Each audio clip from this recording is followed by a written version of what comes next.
మనకి ఎప్పుడైనా సరే పాలిటిక్స్లో ఒక నాయకుడు వాళ్ళు పదవిలో ఉన్నప్పుడు ఏం చేశారు అనేది ఖచ్చితంగా చెప్పుకొని తీరాల్సిందే.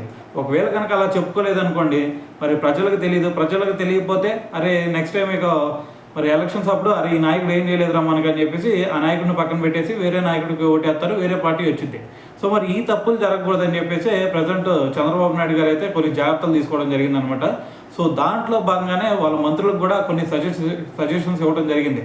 అయితే మరి సిబిఎన్ గారు ఏమన్నారంటే, మరి ఇప్పుడు ప్రజెంట్ ఆంధ్రలో చూసుకుంటే లిక్కర్ స్కామ్ నడుస్తూ ఉంది కదా, లిక్కర్ స్కామ్ కేసు.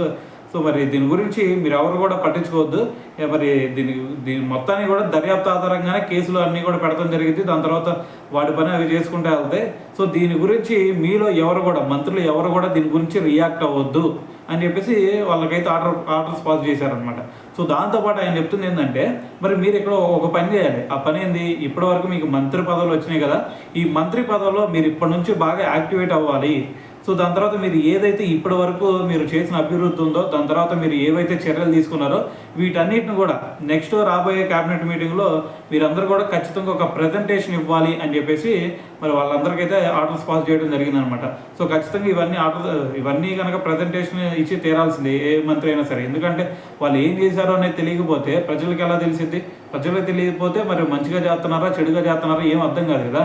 సో మరి దీంట్లో చంద్రబాబు నాయుడు గారు చూసుకుంటే ఒక మంచి డెసిషన్ తీసుకున్నారని చెప్పాలి.